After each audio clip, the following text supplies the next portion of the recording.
बहुत समय पहले की बात है। एक छोटे से गांव में रामू नाम का एक गरीब किसान रहता था। उसने अपने जीवन में कई कठिनाइयों का सामना किया था, लेकिन उसने कभी हार नहीं मानी। एक दिन जब रामू अपने खेत में काम कर रहा था, उसने अचानक एक अजीब सी आवाज सुनी। वह आवाज ऐसी थी जैसे कोई उसे पुकार रहा हो। रामू ने चारों ओर देखा, लेकिन उसे कुछ नजर नहीं आया। वह सोच में पड़ गया कि यह आवाज कहां से आ रही है। थोड़ी देर बाद रामू ने देखा कि एक परछाई धीरे धीरे उसकी ओर बढ़ रही है।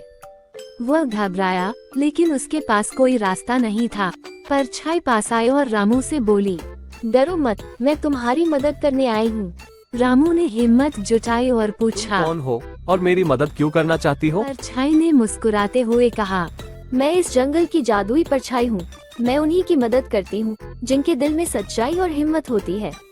रामू ने परछाई की बातों पर विश्वास नहीं किया, लेकिन परछाई ने अगर कहा, तुम मुझ पर विश्वास करोगे तो मैं तुम्हें एक ऐसी जगह ले जाऊंगी जहाँ तुम्हें कभी किसी चीज की कमी नहीं होगी। रामू ने सोचा कि उसके पास खोने के लिए कुछ नहीं है, इसलिए उसने परछाई के साथ जाने का फैसला किया।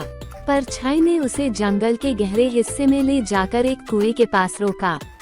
कुएं के पानी में चांद की रोशनी चमक रही थी। परछाई ने रामू से कहा, यह अमृत कुंड है। जो भी इस कुंड से पानी पीता है उसकी सारी इच्छाएं पूरी हो जाती हैं। लेकिन एक शर्त है, तुम्हें इस पानी को पवित्र दिल और निष्कलंक आत्मा के साथ पीना होगा। रामू ने अपनी प्यास बुझाने के लिए हाथ बढ़ाया, लेकिन परछाई ने उसे रोकते हुए कहा, रुको। परछाई ने मुस्कुराते हुए कहा। रामू ने अपने दिल की गहराइयों में झांक कर देखा। उसे लगा कि वह अब तक जीवन में जो भी कुछ करना चाहता था, वह सिर्फ अपनी और अपने परिवार की भलाई के लिए था। उसने अपने हाथों को जोड़ा और मन ही मन प्रार्थना की कि उसकी आत्मा पवित्र हो। जब उसने कुंड से पानी पिया तो उसे लगा कि उसके शरीर में नई ऊर्जा आ गई है। उसके सारे दुख और कष्ट जैसे गायब हो गए। परछाई ने मुस्कुराते हुए कहा, तुमने सही रास्ता चुना है। अब तुम्हारी सारी इच्छाएं पूरी होंगी। रामू ने परछाई से धन्यवाद किया और गांव लौट आया।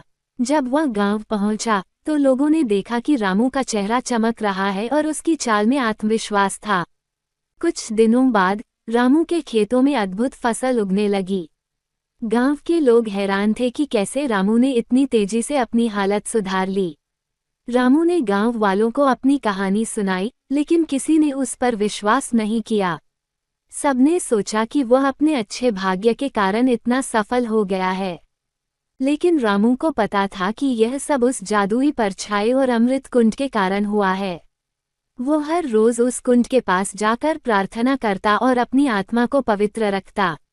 एक दिन गांव में एक बड़ा सूखा पड़ा। सारी फसलें सूख गईं और लोग भूख से मरने लगे।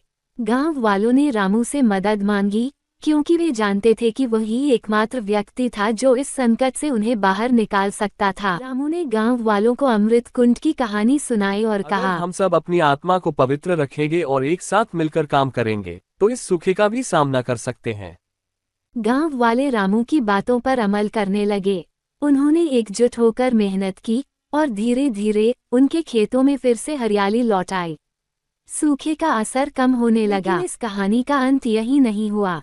एक दिन जब रामू अपने खेत में काम कर रहा था, उसने वही जादुई परछाई फिर से देखी। परछाई ने उसे बताया कि अब उसकी सेवा का समय पूरा हो गया है। रामू ने धन्यवाद दिया और कहा, तुमने मुझे और मेरे गांव को नया जीवन दिया है। मैं हमेशा तुम्हारा आभारी रहूंगा। परछाई मुस्कुराई और धीरे धीरे अदृश्य हो गई। रामू ने अपने जीवन में कई सफलताएं हासिल की, लेकिन उसने कभी लालच या अहंकार को अपने दिल में जगह नहीं दी। वो हमेशा लोगों की मदद करता और उन्हें सच्चाई और ईमानदारी के रास्ते पर चलने की सलाह देता। अंत में रामू की कहानी गांव में एक प्रेरणा बन गई। लोग उसे एक महान व्यक्ति के रूप में याद करते, जिसने न केवल अपने लिए बल्कि पूरे गांव के लिए भी अपना जीवन समर्पित किया। इस कहानी से यह सीखने को मिलता है कि यदि हम सच्चाई और ईमानदारी के रास्ते पर चलें, तो चाहे हमारे सामने कितनी भी कठिनाइयां आएं, हम हर मुश्किल का सामना कर सकते हैं।